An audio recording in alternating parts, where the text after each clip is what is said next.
दुनिया को अपनी उंगलियों के इशारे पर चलाने के चक्कर में सदर ट्रंप ने अमेरिका के दुश्मनों को ही नहीं बल्कि दहाइयों पुराने दोस्तों और इत्तेहादियों को भी नाराज कर दिया है। यूक्रेन रूस जंग के मामले पर अमेरिका और यूरोप के बीच तनाव पहले ही काफी बढ़ चुका था कि सदर ट्रंप ने ग्रीनलैंड लेने की बात करके यूरोपीय ममालिक के गुस्से को दावत दे दी है। बैक टू बैक झटकों के आफ्टर शॉक्स का असर अभी कम भी नहीं हुआ था कि आज सदर ट्रंप ने यह कहकर जलती पर तेल का काम किया है कि नेटो के फौजी अफगानिस्तान में अगले मोर्चों पर लड़े ही नहीं और अमेरिका को उनकी जरूरत भी नहीं थी।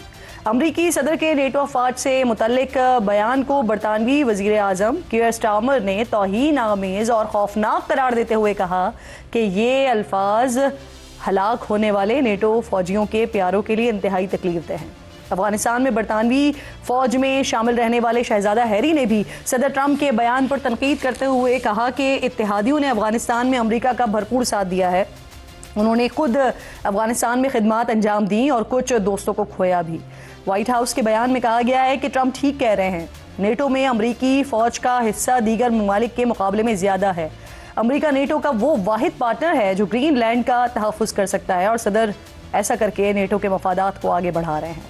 अमेरिकी सदर चाहते हैं कि नेटो अखराजात में दीगर ममालिक अपना हिस्सा डालें। देखते हैं ऐसा हो पाएगा या नहीं, लेकिन पेंटागन नए ईरान के हवाले से एक रिपोर्ट जारी की गई है जिसमें कहा गया है कि बामायनी मुज़ाकरात न होने की सूरत में ईरान एक बार फिर जोहरी हथियार हासिल करने की कोशिश कर सकता है।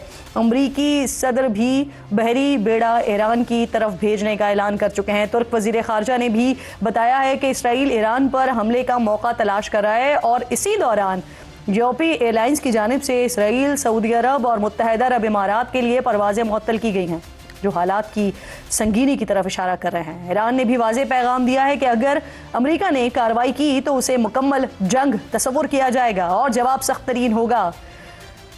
दुनिया का मंजर तब्दील हो रहा है। हर मुल्क अपने मफादात के तहत नए इत्तेहादी तलाश कर रहा है। अमरीकी नाराज़गी के बाद भारत भी अब यूरोप के साथ फ्री ट्रेड मुआहदा करने के करीब है। इसके असरात खित्ते पर क्या होंगे और क्या इसके बाद अमरीका भारत से मज़ीद दूरी इख्तियार कर सकता है, इस पर प्रोग्राम में मेरे इंतहाई मोअज़्ज़ज़ मेहमान मौजूद हैं। सरदार मसूद अहमद खान साहब साबिक सफ़ीर हैं बराए अमरीका। सर, आपके वक्त की बेहद शुक्रगुजार हूँ। सबसे पहले तो ये कहिए, वैसे तो अमरीकी सदर के बारे में कहा जाता है कि बड़े अनप्रडिक्टेबल हैं वो, लेकिन जिस तरह से वो इस वक्त यूरोप को डील कर रहे हैं, बल्कि अब तो उन्होंने स्टेप फॉरवर्ड किया है ना, नेटो को ताना दे दिया है कि अफगानिस्तान में वो पीछे थे और अमरीकी जो है वो फ्रंट फुट पर लड़े। क्या वजह समझ आती है सरदार साहब आपको, क्या चाह रहे हैं ट्रंप? ये तो वाज़ेह हो गया था कि सदर ट्रंप जो है नए आलमी निज़ाम से खुश नहीं हैं और उसमें तब्दीलियाँ कर रहे थे और इस गुज़श्ता बरस जो भी उन्होंने इक़दाम किए हैं उसकी वजह से यूरोप और उनके दरमियान फासले बढ़े हैं, बल्कि एक किस्म के जो है उनमें जो फ्रिक्शन बढ़ गई है बहुत ज़्यादा। और वो सिर्फ टैरिफ्स तक महदूद नहीं रही, उसकी लपेट में नेटो भी आया और उसके बाद जो है उनकी स्ट्रेटिजिक थिंकिंग जो है उसमें भी इख्तलाफात मौजूद हैं। लेकिन अभी यूँ लगता है कि सदर ट्रंप जो है वाकई नेटो को कमज़ोर करना चाहते हैं, क्योंकि यही तकरीबन मुतालबा सदर पुतिन की तरफ से भी आ रहा था। तो इस वजह से जो है नेटो की फोर्सेस ने जो उनका साथ दिया था अफ़गानिस्तान में, उसके ऊपर उन्होंने इस किस्म का रिमार्क पास किया है, जिसकी वजह से बरतानवी वज़ीर आज़म जो बहुत इज़्ज़त और ताज़ीम के साथ जो है सदर ट्रंप के साथ गुफ्तगू करते हैं, उन्होंने भी सख्त बयान जारी किया है।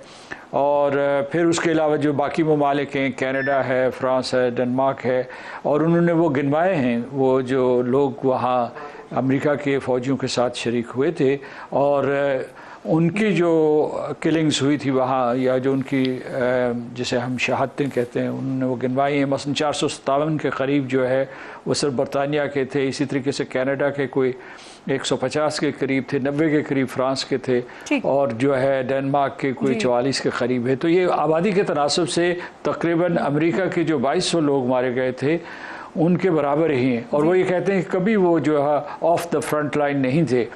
تو اس سے یہ ہے کہ بالکل برابر ہی تھے 2200 لوگ جو امریکہ کے مارے گئے تھے. مجھے یہ فرمائیے سر، ایران پر بھی حملے کے حوالے سے باتیں ہو رہی ہیں نا، اب ڈونلڈ ٹرمپ جس طرح کی اشارے دے رہے ہیں یا پھر جو پینٹاگون کی رپورٹ ہمارے سامنے آئی ہے، کیا دوبارہ ایران پر حملہ ہو سکتا ہے؟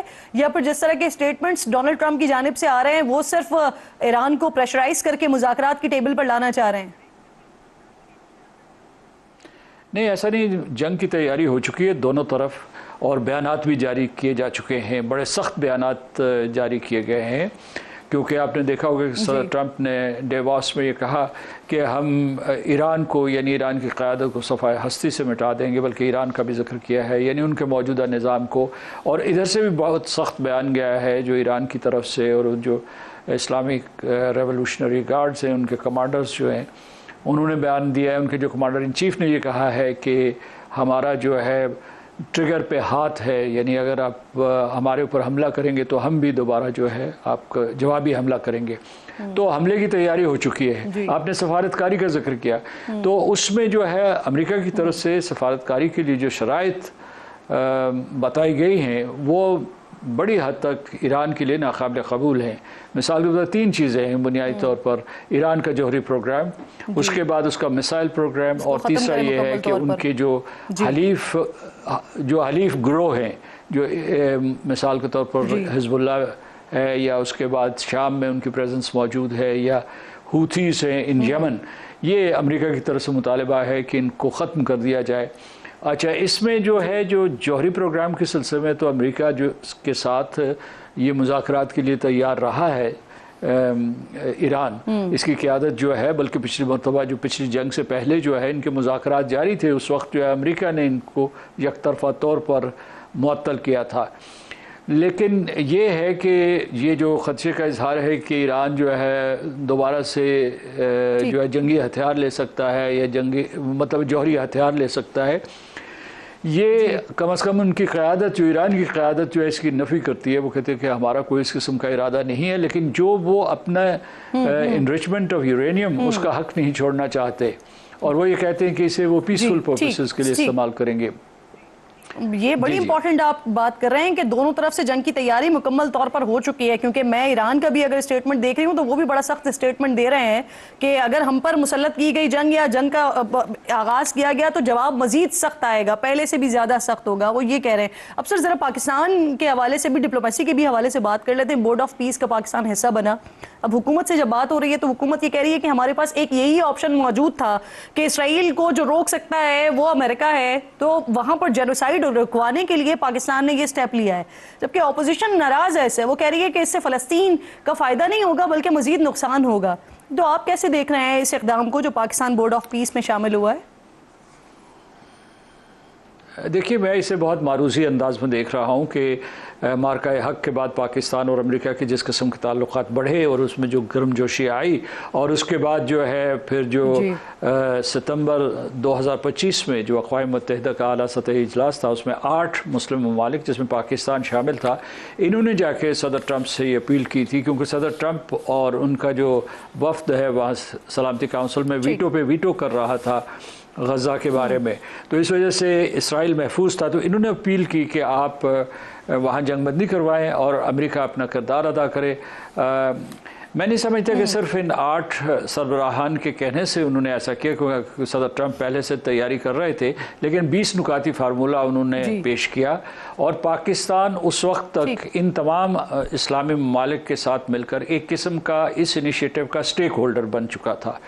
تو آخری وقت میں وہ معذرت نہیں کر سکتا تھا، انکار نہیں کر سکتا تھا. تو یہ ہوا اس کی جو آبجیکٹیو انٹرپریٹیشن ہوگی. اب جو ہے اس میں کیا مضمرات ہیں، کیا خطرات ہیں، یہ آنے والا وقت بتائے گا. کیا واقعی جو ہے فلسطینیوں کو تحفظ مل جائے گا، کیا غزہ کے لوگ محفوظ رہ سکیں گے یا نہیں، یہ وہ چیزیں ہیں جو ابھی آنے والے ہفتوں یہ دیکھنا ہوگا. اب اس کے TORs دیکھنے ہوں گے اور یہ دیکھنا ہوگا کہ یہ بورڈ کام کس طرح سے کرتا ہے. بالکل ٹھیک سردار صاحب، بہت شکریہ.